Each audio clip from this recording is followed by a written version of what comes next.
There's been research done. 60% of vulnerabilities and which are exploited are because of unpatched systems. So in other words, 60% of all incidents that are happening are due to vulnerabilities which are publicly known. They have a CVE number, but they haven't been patched.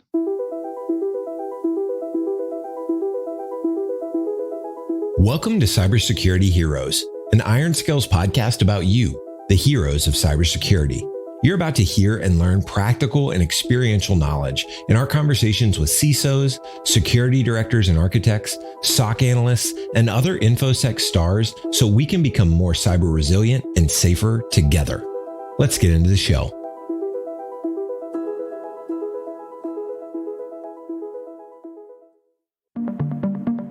Welcome to Cybersecurity Heroes. I'm your host for today's episode, Brendan Rudd, Community Director at IronScales, an email security platform powered by AI, enhanced by thousands of customer security teams, and built around detecting and removing threats in the inbox.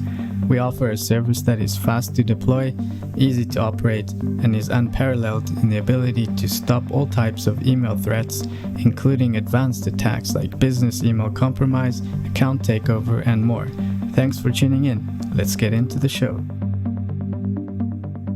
Hey Jeroen, welcome to the show. Thanks, Brandon. Thank you for taking the time to join me today on Cybersecurity Heroes. Looking forward to our discussion on vulnerability management.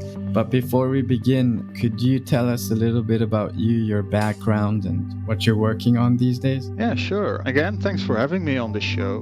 Been following the podcast. Great to contribute here.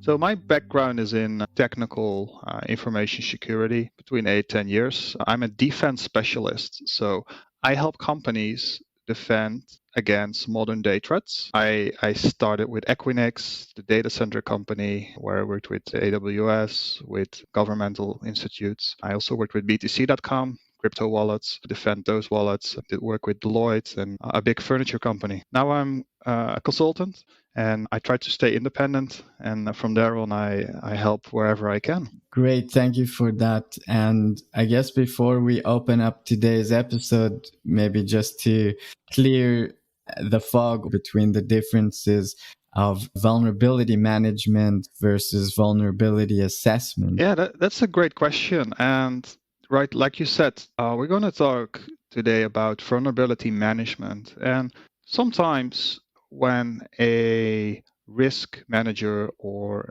a paper refers to vulnerability management, this is often confused with vulnerability management. Vulnerability assessment, it says it in the name. An assessment is most of the time done only once or periodically, every year or 2 years, 5 years, or maybe only a one-time off. We're going to talk about vulnerability management, which is about a process of staying in control, staying on top of vulnerabilities. So would it be correct to say that they are interconnected and you would have to do a vulnerability assessment before you can start looking at vulnerability management? I think you can perform both in different periods. Depends really on your maturity. And for those who are thinking, hey, I am responsible for security or want to know where I stand with vulnerabilities that are within my organization, the best way to start there is to do first maybe a one-time assessment in order to get the budget to start. Because once you do an assessment, you get a company to go in and say, look, this is where it can hurt, this is where it hurts, and we have a big issue. This is definitely an assessment. And from there on, you might get the budget to get the whole program started in order to stay on top of this. So you don't need these guys to come in every year. You can do it for the majority of the time. Okay. And why would you say that vulnerability management is important? Yeah, so the vast majorities of large companies, medium-sized companies, they have a predominant Windows 8, Windows 10 client estates for their workstations.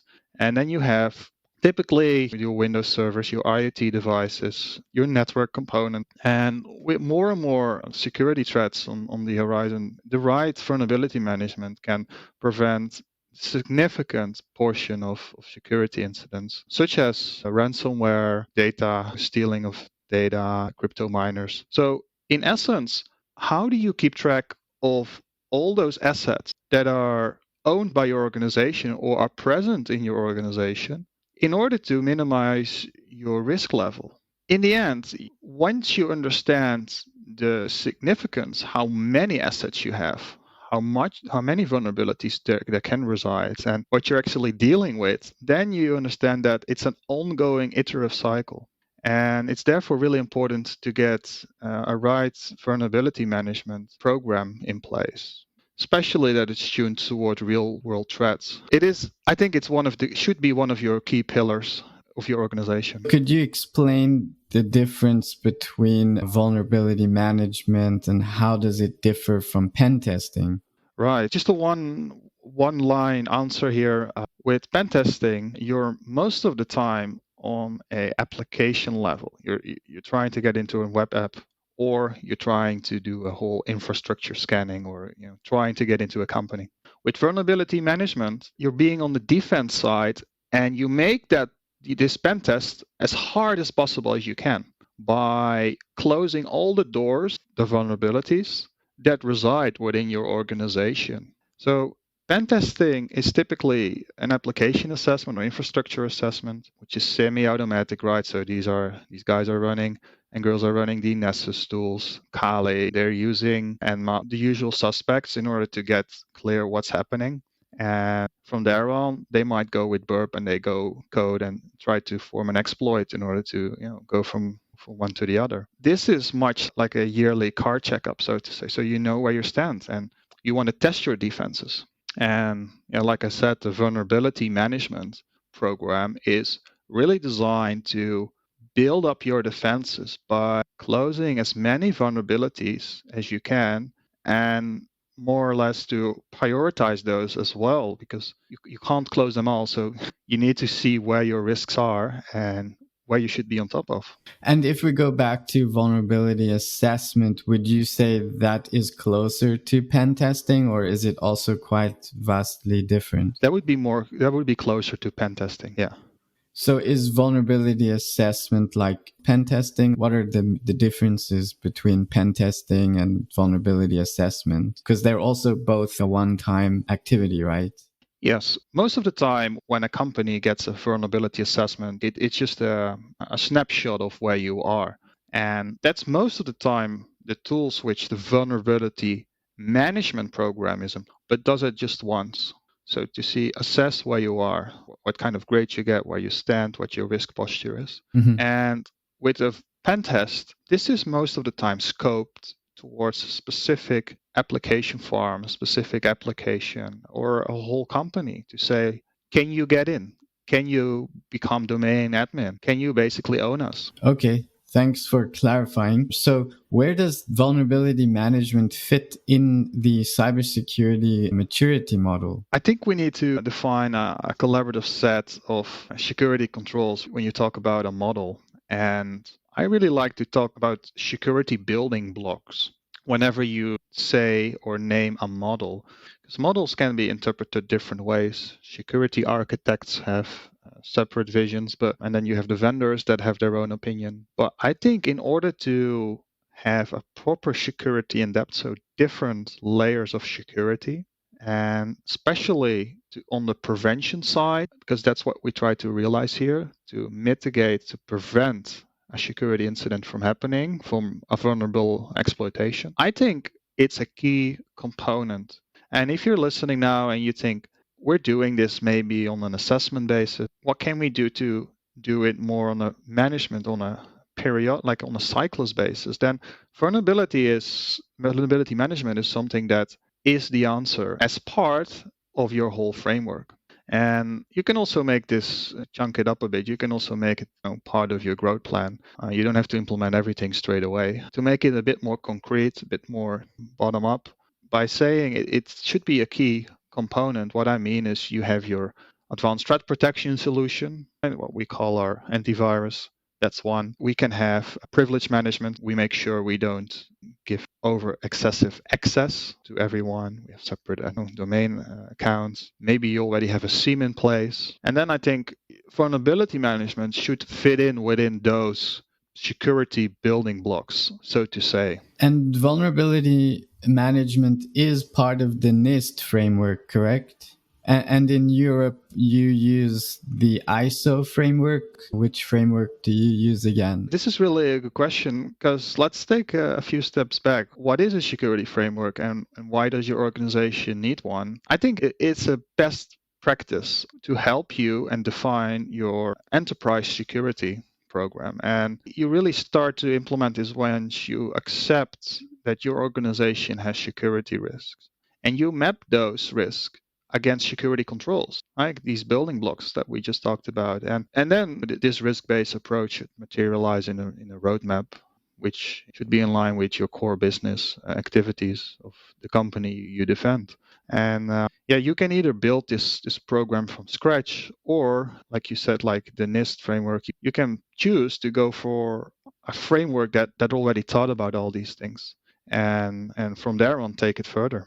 And another option is pick one and expedite it and say, I'm going to change a little bit here, do this a little bit different, or you incorporate multiple ones.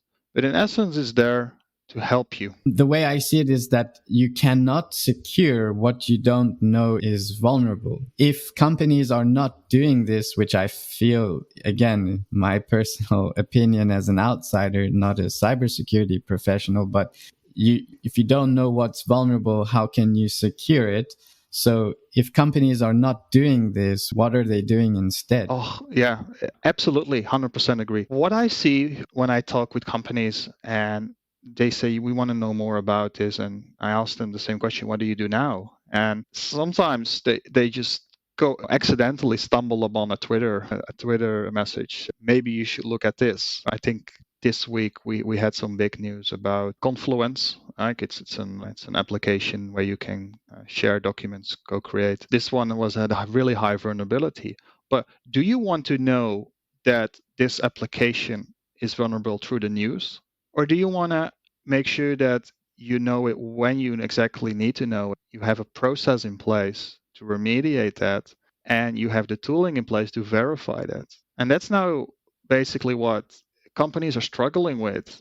It's how do you keep track of all your systems, all your applications, all your cloud platforms? And that's not an easy answer. There's no easy road. There is a way to stay on top of this, but this is something absolutely that is the biggest question of vulnerability management.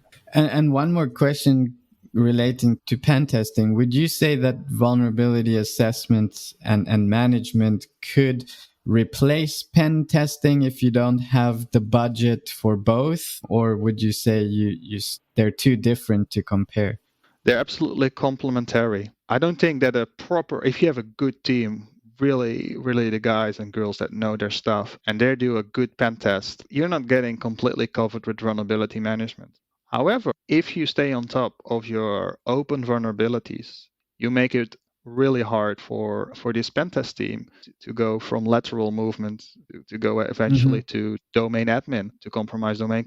So to get to your crown jewels, to your core business application. Absolutely. So it is definitely beneficial, but two different things. Got it. And from your experience, what types of companies are investing in vulnerability management?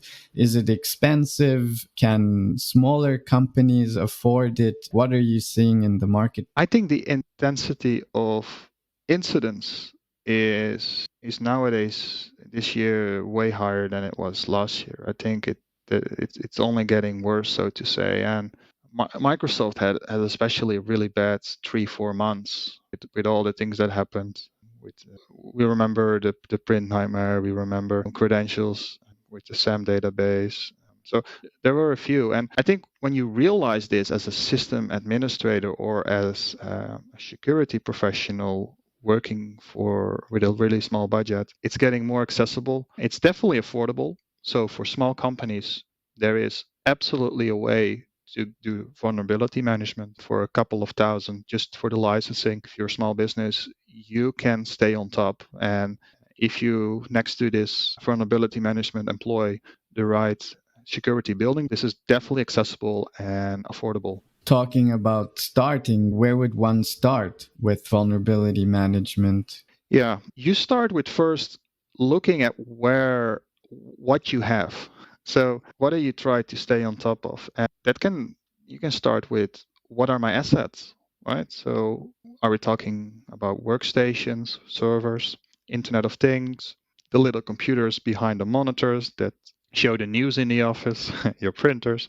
But you might have also a more of a development environment where a lot of code is written. Those are already two different vulnerability management subcontrols, while the asset-based vulnerability management is most of the time an agent-based approach. Whenever you do a development pipeline, you integrate, you try to stay on top of code vulnerability management, which is not agent-based most of the time, but pipeline based. And I try not to make it more comfortable. You also have, of course, your cloud landing platforms. So as a third one, you have your Amazon, you have your AWS maybe, Google Cloud is on the horizon. Let's say you have a multi-cloud environment. How do you make sure that you stay on top of vulnerabilities which resides on there? And these are all entry points for malicious act. Yeah, you first need to see what you have in order to protect that. Just to clarify, when you say you have to first see what you have, are you referring to, like, if you're just getting started, you would first recommend a vulnerability assessment before getting into the vulnerability management program? Yes, I think a one-time assessment of where you stand, and this can be also an internal assessment. If you say, look, we want to know which configuration management tools we use. So how do we actually control our assets? Are they all domain joined? Are they not? What is the health status of those systems? What are we missing? Who is responsible for what? From there on, you have a better idea of, okay, this is what I have. This is what all my possible assets, entry points. And from there, I would like to add another suggestion. Try to enable auto update wherever you can. And if you're a small company, medium company, you might have auto updates enabled for Windows. Big companies, most of the time, first want to test this, and understandable, and then they roll it out only a few days later, a week later. But look at those controls. See if you can optimize these windows, the time windows. See if you can enable Chrome auto update your Adobe software, because you need to always think about how the attacker is approaching it. And fortunately, it's most of the time the same entry points. And that's unfortunate for the attackers, because we're fortunate enough to get an idea of where you stand on your patch levels and optimize that. And what's a powerful statistic around vulnerability management that you would like to share? So I think the following is quite powerful. I would have to find out where exactly I quote this from. I think it was Verizon, but there's been research done. 60% of vulnerabilities and which are exploited are because of unpatched systems. So in other words, 60% of all incidents that are happening are due to vulnerabilities which are publicly known. They have a CVE number, but they haven't been patched. And this is something where vulnerability management can definitely help, because if you know where those vulnerabilities resides, and if you get threat intel coming in, these vulnerabilities are getting exploited, you want to get on top of these and prioritize and remediate it. Yeah, it makes perfect sense. And you spoke earlier, I think, about it was Print Nightmare, right? So would you say that a good vulnerability management program would have helped a lot of people with the Print Nightmare vulnerability? Yeah, so this is a great use case. So for Print Nightmare, this is scoped to Windows only.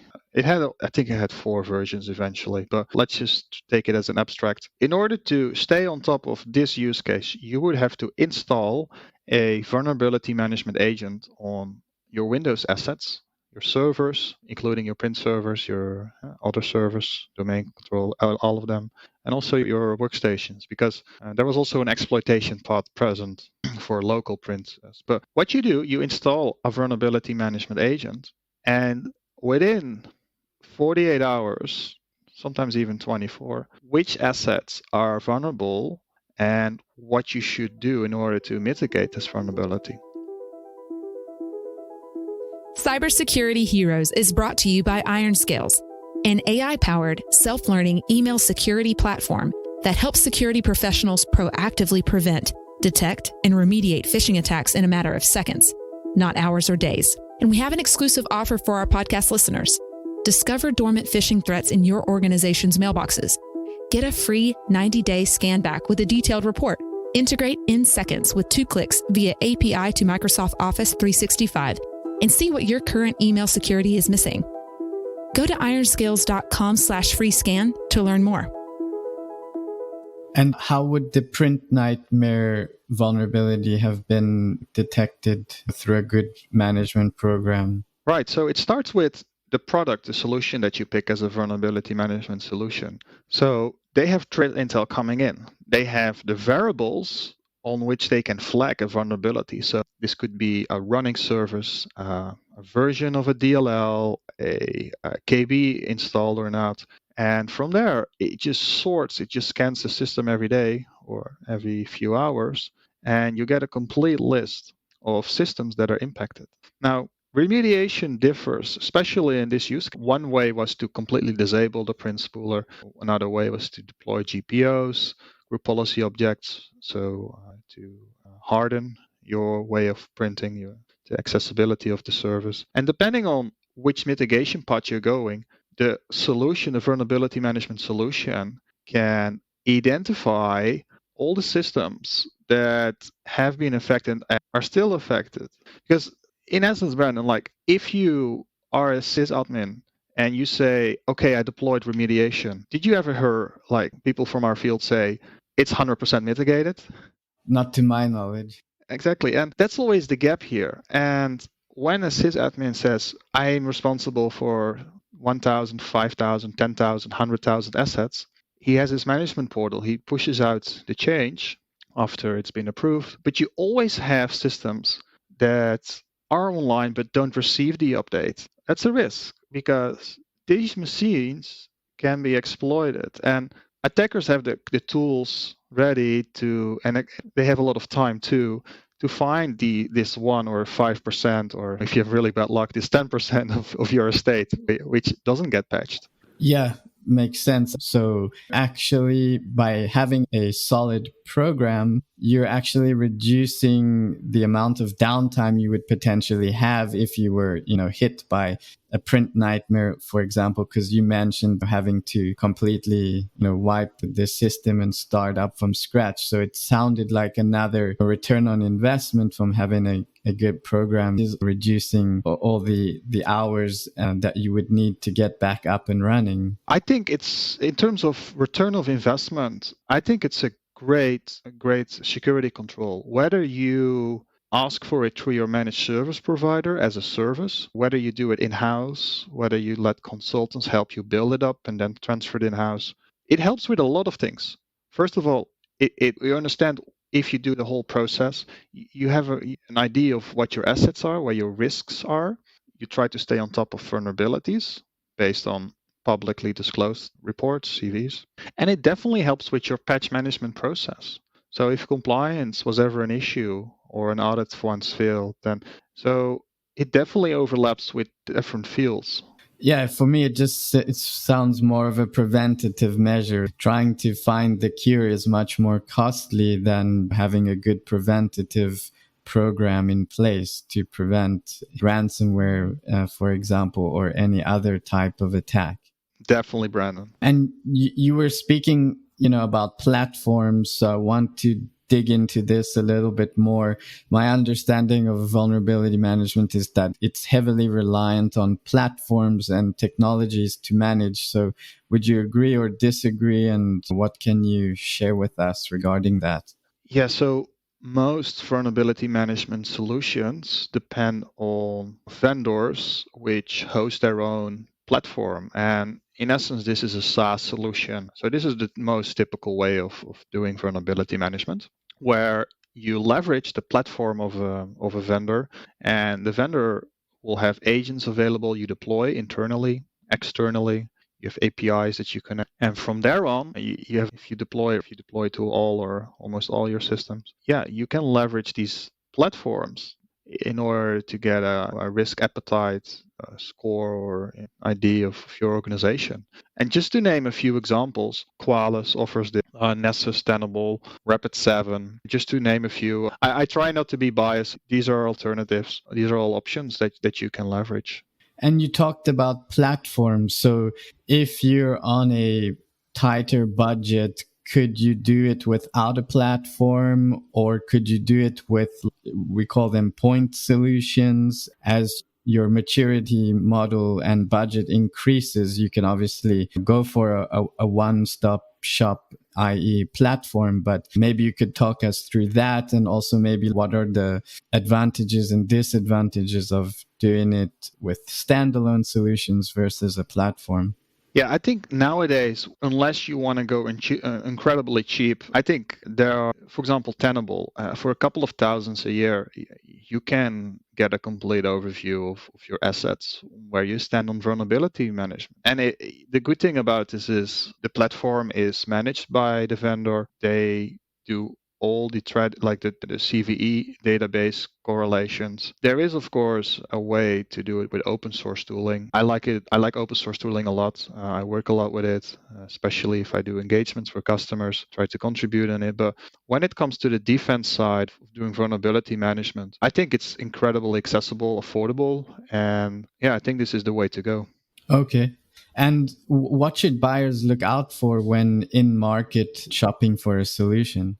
I think one for our enterprise security specialists out there, or engineers, SOC analysts. I think Kenna is a new, well, it's not really new. Everything goes quite fast in security land, but it's a platform which allows you to connect all of the platforms I just named earlier with you, and to get a holistic view of your organization. And you might ask yourself, these platforms also offer this, so why should you look into Kenna Security? This platform allows you to create dashboards which you can delegate to separate teams. And from there on, you have the option to let the non-security people participate in remediation, in security. And it really differs on which organizations are ready for this. Some like to keep it with security engineers, but Kenna is definitely great for a second level of prioritization. The last time we spoke, you mentioned that vulnerability management can be very labor intensive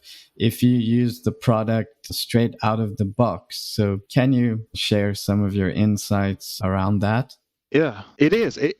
I think it is still labor intensive. We have, if you implement these solutions, then they scan every day, and then you might ask yourself, wait, this vulnerability management agent is doing all the work for me. What do you mean labor intensive? If you have a heterogeneous estate where you have multiple distributions of Linux, maybe you have Windows 10 systems where the employees can install everything they want, or you're just starting with vulnerability management, so you have to start with remediating all those open vulnerabilities, then it's hard to do. Not only the prioritization, but also the actual remediation. And the follow-up is actually where it gets interesting.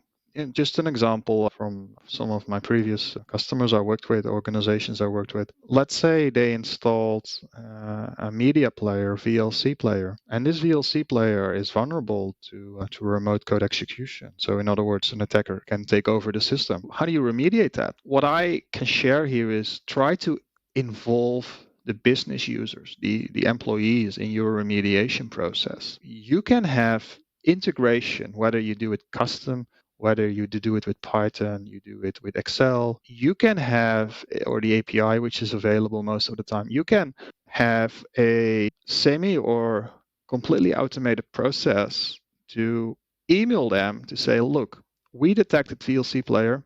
This is why we want you to update, or this is why we want you to install. Please help us. And this is why we would need your help. I think most organizations don't do this. And I think that's such a pity, because customers do understand, they do read the news, and employees are involved. right? We have all these security awareness programs. And if you ask them twice or three times a year to update something, which is really hard to update from the back, so instead let them take action. From my experience, they're more than happy and willing to do. 80% will help immediately. And maybe for the 20%, you need to email a second time.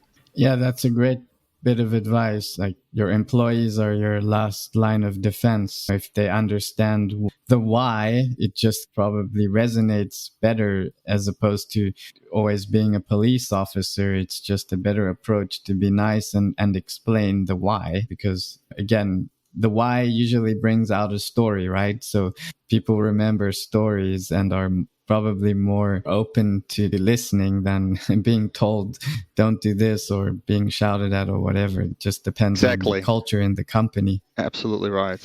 And the last time we spoke, you talked about the cadence of scanning for vulnerability management tools being approximately 24 hours. So is that flexible, or is that just generally how often these tools are scanning? And the reason I'm asking that is, how would one prevent the 0-day type of attacks if your vulnerability scanner platform or tool is only scanning every 24 hours? Great question, because I talked to customers and they made a product comparison about vulnerability management agent solutions. And they said, look, you're recommending this solution which does 24-hour scanning, but this one does every 6-hour scanning. But we need to take into account that when you deploy this to 1,000 assets or 10,000 assets, the start of these scans are not all the same. In other words, at random intervals or every 24 hours, system starts to scan. Now, if you have correct alerting configured, that means that if we have 10,000 assets, then if as soon as only a single critical vulnerability is detected, you already get the alert. And if you have your employees working around the clock, or even not, just someone or systems starting later or earlier, or just some systems that run 24/7, it doesn't really matter, because in essence, you get these alerts anyway. If it's 6 hours, 24 hours, because it starts every 5 minutes, you have a chance that the system is getting scanned and alerting. And he also asked something about 0-day attacks and have a remediation. Or when you're dealing with a 0-day, this is something that you should acknowledge as a gap. Either accept or mitigate, don't accept the risk. But I think vulnerability management, when you do it right, and when you are on the defense side, I think you really need to acknowledge your risks and what you can do and what you can't do. And you should focus on the high and critical ones, or even mediums, because you can stack them up. You can combine them to form an attack path. And that should be your focus point. So sure, you can focus on your 0-day attacks. You can focus on your advanced persist threats and your state actors, these groups that for sure can get a foothold. But why not start with the ones that require immediate attention? So speaking of 0 days, how much of vulnerability management impacts or can reduce the risk of, let's say, supply chain attacks, managing your vendor risk? Is there any overlap between the two? And would you say that it's more understanding the risk versus actually being able to do something about it? And I'm referring specifically to like your vendors, that third party risk. Yeah, I think supply chain ransomware attacks, like the one that you just named as a use case, it's hard to mitigate with vulnerability management. Because what happened was a distribution attack, a supply chain attack through a trusted path. Right, your trusted path was Kaseya, and 24 hours is not enough. 6 hours is not enough with vulnerability management to scan and then go through your pipeline. It's simply the wrong process. Instead, you should have a threat intel, and that's a different. I see it as a different control. It can overlap within your program, but you would have to get threat intel saying, look, you have this list of trusted vendors or trusted applications or trusted platforms. We're now dealing with a security risk here, with a security incident, and follow the incident response based on threat intel. Another example was the Azure database instances. I think it was last week, which there was a vulnerability in the database keys. That's something that vulnerability management could potentially pick up, but in my opinion, this should be coming from threat intel. because the iterative process of vulnerability management is about scanning your assets and staying on top of unpatched systems of applications that shouldn't be there. And these kind of incidents, I think it's a combination or should have the starting point from threat intel. That's really interesting. I would love for you to share some common findings from your experience in doing vulnerability assessments and management programs. Yeah, sure. I think one of the biggest challenges I see with customers is the leftovers. And what I mean with that is if we have 1,000 servers or 10,000 assets in terms of Windows 10 workstations, how do you make sure that they all getting, and I can promise you, when you start, even with patch management or even with vulnerability management, you're not at 100%. And if you're at 10% or 3% or 1%, this is a risk. And I think finding out how to remediate, how to get these assets back into your automated pipeline of getting patched nicely and being and getting all the cumulative updates installed, getting all the applications done. That's a journey where you would have to talk with your client team, your server team, with your vendor that do patching, sometimes with the business. And most of the time, what I notice is that different customers have different problems. So one customer has a configuration management agent for 2% of systems that is just not connecting. And if you do central patch management, then you just simply don't get the updates coming through. So it really varies, and vulnerability management gives you the option to get this risk of your assets, which are forming a risk, to be able to act on this. And can you expand a little bit on how does one cover all or most of your systems with vulnerability management? Yeah, nowadays I see a lot of vulnerability management solutions advertising that they can do this for you. However, I would advise everyone to start with your CMDB, and if you don't have this one or an incomplete one, because guess what? That's the reality of most organizations. Do a proper baseline on where do your assets reside, how many, which cloud platforms, which tenants. And from there, once you have asset discovery, figure out where your biggest vulnerability risks are. And like I said in the beginning of our talk, if you are a development company, so you're developing an application, you might want application vulnerability management. So you want to do code, pipeline security. If you are a healthcare institute, you might want to make sure that all your routers patch, all your systems. So you want to do asset and network-based vulnerability management.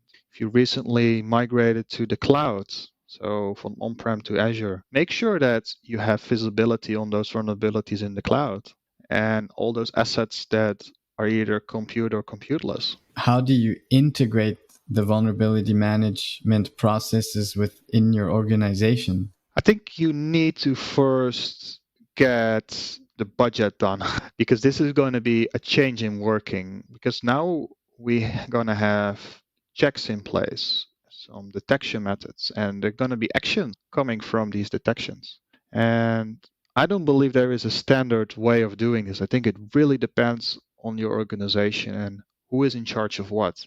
And you need to first understand who will help you as a security engineer to remediate that vulnerability. Is it the end customer, the business? Is it the client team, applications team? Is it you? Are you your one-man army? Is it the service desk? There's also an option that's going to reach out and make phone calls, email. And from there, once you understand where your resources are to help you bring down that risk appetite to an acceptable level, you can start to automate things. How you start with getting everyone on board and make sure what you try to achieve. As a consultant, where do you see companies getting it wrong? What are some mistakes that you see over and over? I think it starts with the implementation. Some customers believe in a one-size-fits-all, but like I said in the beginning, you might have a mix of solutions or the same solution vendor, but understand that cloud security, like platform cloud security, like Azure, is a different way of doing vulnerability management from application vulnerability management, and is also different from getting all the vulnerabilities or high criticals mitigated on your Windows 10 servers or Linux, Debian, Kali, Red Hat systems, or whatever you're running. Once you acknowledge that there are probably different responsibility leads, you also understand it's a different process. And it's not the end of the world to have a process for one particular category of vulnerabilities and having another mitigation part for option B, as long as you understand it. And from there on, you can get started, you can get into control and make it happen. And I think that's the biggest pitfall. Thanks. And as we get towards the end of today's episode, where do you see the future of vulnerability management going?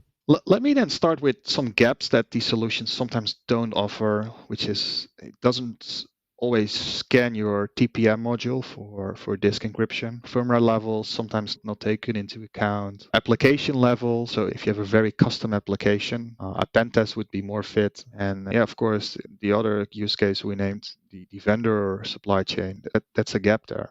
However, I think the future of vulnerability management will address more and more of these gaps. So I think in time, it's going to be something essential because it's going to have the right intel. You will get the alerts, and it can help you prevent a really big mess, a really big incident. And it's just a question of how many doors do you want to keep open, let open for malicious actors to poke around or to get in. Jeroen, I've learned so much in this episode. It's been awesome to get all your expertise and insights on this subject. But before we wrap up here, is there anything else you would like to add before we close out today's episode? Likewise, thanks for having me on. I think one last takeaway I want to give to you. If you have any doubts if you should start, also think about the reporting capabilities you get out of it. All of these solutions show trending, and this way you can show your management or your supervisors, this is where we came from and this is where we're going to. And by showing this, you can show them, contextualize what you're trying to do. Great. Thank you for that. Jeroen, again, thank you so much for joining us today. I'm sure our listeners got a lot out of it. But if anyone would like to continue the discussion, where's the best place they can reach you?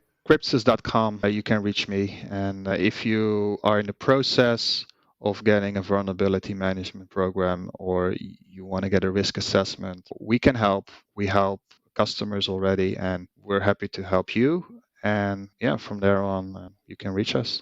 And I know you and I connected on LinkedIn, so if anybody wants to reach out to talk with you on this subject, are you open to LinkedIn connections and friendships? Absolutely. I want to help where I can. I try to be not vendor biased, so I'm not here to promote any solution. I'm just here to talk about why it's important. And if you want to reach out to me or if you have any questions, feel free to do, because I'm more than willing to help. Thank you so much. We'll be sure to add all of those links in the show notes. So thank you so much again for taking the time to join us on Cybersecurity Heroes. And to the rest of you, we'll see you next time. Thanks a lot, Brandon. That's a wrap for this episode of Cybersecurity Heroes. Practical and experiential knowledge on a day in the life of security heroes. Catch our next episode by subscribing through your favorite podcast platform.